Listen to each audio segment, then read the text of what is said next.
السلام علیکم معزز طلباء کرام، آپ سب کیسے ہیں؟ آج ہم تفسیر بیضاوی کے سبق نمبر 203 کو پڑھیں گے۔ آج کے ہمارے سبق کا عنوان ہے طریقہ تمثیل پر ہونے کی شرط۔ آج کے سبق میں ہم ایک تو یہ پڑھیں گے کہ یہ جو ہم نے گزشتہ سبق میں تمثیل والی بات کی، نہ کہ استعارے والی، اس کی شرط کیا ہے، اور پھر اس کے بعد سمن بکمن عمین کا جو صاحب کتاب نے معنی و مفہوم بیان کیا ہے وہ بھی بیان کریں گے، اور اس کے ساتھ ساتھ فہم لا یرجعون کہ وہ لوٹ کے نہیں آنے والے، تو اس سے کیا مراد ہے، کس جانب نہیں لوٹ کے آنے والے، اس کے معنی و مفہوم کو بھی واضح کرنے کی کوشش کریں گے۔ تو سب سے پہلے ہم حسب معمول اپنے عبارت سے آغاز کرتے ہیں، اور عبارت اور ترجمہ کرنے کے بعد پھر باقاعدہ اس کی وضاحت کی طرف بڑھیں گے۔ مصنف علیہ رحمہ آج کے سبق کی عبارت ھذا اذا جعلت الضمیر للمنافقین سے شروع کرتے ہیں۔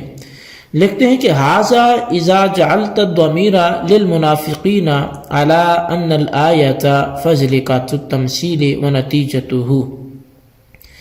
کہتے ہیں کہ یہ طریقہ تمثیل پہ ہونا اس وقت ہے کہ جب تو ضمیر کو منافقین کی طرف راجع بنائے، اس بنیاد پر کہ آیت جو ہے وہ تمثیل کا جو ہے وہ مفصل بیان اور اس کا نتیجہ ہو، اس کے اجمالی بیان اور اس کا تفصیلہ نتیجہ ہو۔ وَإِن جَعَلْتَهُ لِلْمُسْتَوْقِدِينَ فَهِيَ عَلَى حَقِيقَتِهَا، لیکن اگر آپ ضمیر کو راجع کرتے ہیں مستوقدین کی طرف تو پھر وہ اپنی حقیقت پر ہوگا۔ والمعنی، اور پھر معنی یہ ہوگا کہ انہم لما اوقدوا نارا فذهب اللہ بنورہم وترکہم فی ظلمات ہائلۃ ادہشتہم بحیث اختلت حواسہم وانتقصت قواہم، کہ بے شک جب انہوں نے آگ کو روشن کیا، جلایا، تو اللہ ان کی نور کو لے گیا اور انہیں ہولناک اندھیریوں میں، تاریکیوں میں چھوڑ دیا، وہ ہولناک اندھیریاں اور تاریکیاں کہ جنہوں نے ان کو دہشت میں ڈال دیا، اس طور پر کہ ان کے حواس ہی مختل ہو گئے اور ان کی قوتیں ہی جواب دے گئیں۔ وَثَلَاثَتُهَا قُرِئَتْ بِالنَّصْبِ عَلَى الْحَالِ مِن مَفْعُولِ تَرَكَهُمْ، اور یہ تینوں اوصاف ثلاثہ صُمًّا بُكْمًا عُمْيًا، ان کو نصب سے بھی منصوب بھی پڑھا گیا ہے، اور یہ جو منصوب پڑھا گیا ہے وہ تَرَكَهُمْ کے مفعول سے حال کے طور پہ پڑھا گیا ہے۔ وَالسُّمَمُ أَصْلُهُ صَلَابَةٌ مِنْ اِكْتِنَازِ الْأَجْزَاءِ، اور سمم اس کی اصل جو ہے وہ سختی کے معنی میں آتا ہے، اور یہ اکتناز الاجزاء، اجزاء کے اکٹھے ہو جانا، اکتناز الاجزاء، اجزاء کا جڑ جانا، جمع ہو جانا، یہ اس سے ماخوذ ہے۔ وَمِنْهُ قِيلَ حَجَرٌ أَصَمُّ، اور اسی سے حجر اسم بھی بولا جاتا ہے، یعنی ٹھوس سخت پتھر۔ وَقَنَاةٌ صَمَّاءُ، اور اسی سے قنات صماء یعنی لکڑی کا وہ ٹھوس سخت نیزہ، اس کو بھی اسی سے بولا جاتا ہے کیونکہ وہ بھی سخت ہوتا ہے۔ وَسَمَامُ الْقَارُورَةِ بھی اسی سے بولا جاتا ہے، یعنی بوتل کا ڈھکن، ڈاٹ وغیرہ۔ وَسُمِّيَ بِهِ فُقْدَانُ حَاسَةِ السَّمْعِ، اچھا پھر یہ سم کا اطلاق یہ حاسہ سمع کے فقدان پر کیسے ہو گیا؟ تو کہتے ہیں کہ حاسہ سمع کے فقدان پر اس کا اطلاق کیا گیا سمن کا، لأن سببه ان يكون باطن السماخ مقتنزا لا تجویف فيه فيشتمل على هواء يسمع الصوت بتموجه، اس لیے کہ حاسہ سمع کے فقدان کا سبب یہ ہے کہ کان کے اندر کے پردے کا باطن وہ بلند ہو جائے، جس میں اتنا سوراخ بھی نہ رہے کہ وہ ہوا وہاں سے گزر سکے جو آواز کو اندر لے جاتی ہے، تو اس کی سختی کی وجہ سے اس حصے کے اس کو بھی سم بول دیا جاتا ہے۔ والبکم الخرس، اور بکم یہ گونگے کو بولتے ہیں، والعمی عدم البصر، اور عمش یہ بصارت کے نہ ہونے کو بولتے ہیں، لیکن یہ کس کی بصارت؟ عما من شأنہ ان یبصر، اس کی بصارت کا نہ ہونا کہ جس کی شان یہ ہے کہ وہ دیکھے۔ وقد یقال لعدم البصیرۃ، اور کبھی کبھی جو نابینا شخص ہے اس کے لیے بھی عمی کا لفظ استعمال کیا جاتا ہے۔ فہم لا یرجعون، تو پس اب وہ لوٹ کے آنے والے نہیں ہیں۔ لا یعودون الی الہدی الذی باعوہ وضیعوہ، یعنی وہ اس ہدایت کی طرف لوٹ کے نہیں آنے والے کہ جس کو انہوں نے بیچ دیا اور اسے انہوں نے ضائع کر دیا۔ او عن الضلالۃ التی اشتروہا، یا پھر وہ اس گمراہی سے لوٹ کے نہیں آنے والے کہ جس کو انہوں نے خریدا ہے ہدایت کے بدلے میں۔ او فہم متحیرون لا یدرون ایتقدمون ام یتأخرون وإلی حیث ابتدؤوا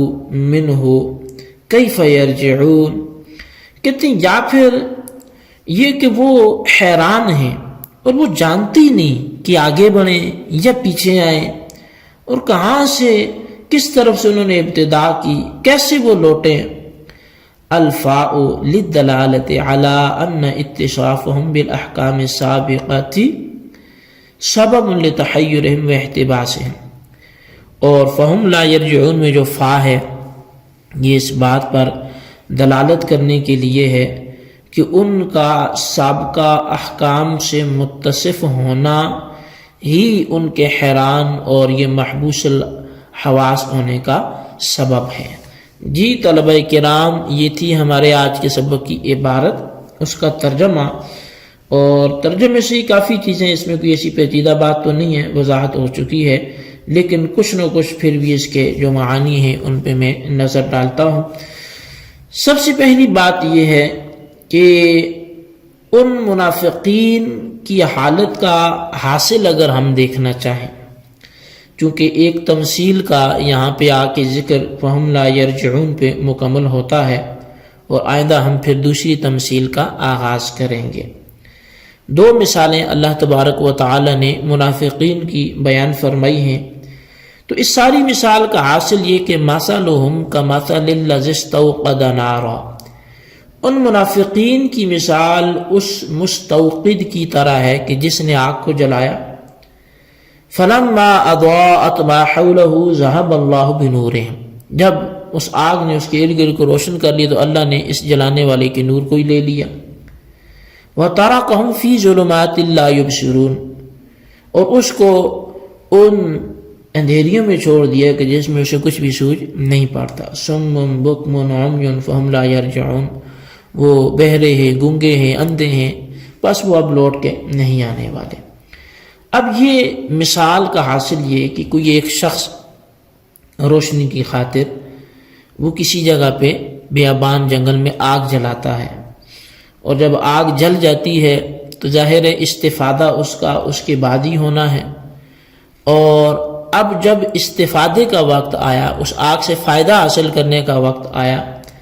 تو اس کا نور ہی سلب ہو گیا، اس کی آنکھیں ضائع ہو گئی، اس کے کان ضائع ہو گئے،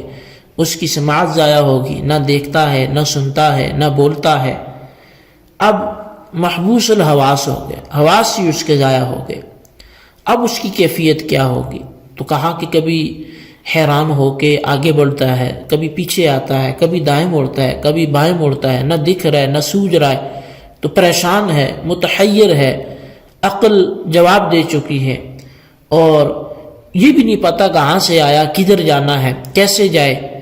تو یہ ان کے کمال درجے کی حیرت جو ہے، فرمایا یہ اس شخص کی مثال ہے کہ جو چلیں کہ ظاہری طور پہ ایسا تھا، لیکن یہ تو ایمان کے معاملے میں ایسے بھٹک گئے، یہ تو ایمان کے معاملے میں ایسے بھٹک گئے، یہ تو کفر کا سودا کر گئے ایمان بیچ کر، اور اب یہ بھٹک رہے ہیں، اب انہیں سوج نہیں پڑتا کدھر جائیں، راز بھی کھل گئے، پردے بھی فاش ہو گئے۔ تو بہرحال یہ ایک تمثیل کے طور پہ اللہ تبارک و تعالی نے سمجھانے کی کوشش کی۔ تو جی طلبہ کرام، یہ ہمارے آج کے سبق کی عبارت ترجمہ وضاحت تھی، اس کو اچھی طرح سمجھیں، اس کے خلاصے کو اپنے رجسٹر پر ضرور لکھیں، بالخصوص ان سوالات کے جوابات ہیں۔ سوال نمبر 1 یہ کہ فہم لا یرجعون سے کیا مراد ہے کہ کدھر سے نہیں لوٹ رہے، اور سوال نمبر 2 یہ ہے کہ فہم پہ جو فا ہے یہ کس لیے ہے، اس کا کوئی فائدہ بیان کریں۔ اللہ تبارک و تعالیٰ سے دعا ہے جو کچھ ہم نے پڑھا سنا اسے یاد رکھنے سمجھنے کی توفیق نصیب فرمائے، آمین بجاہ النبی الامین صلی اللہ علیہ وسلم۔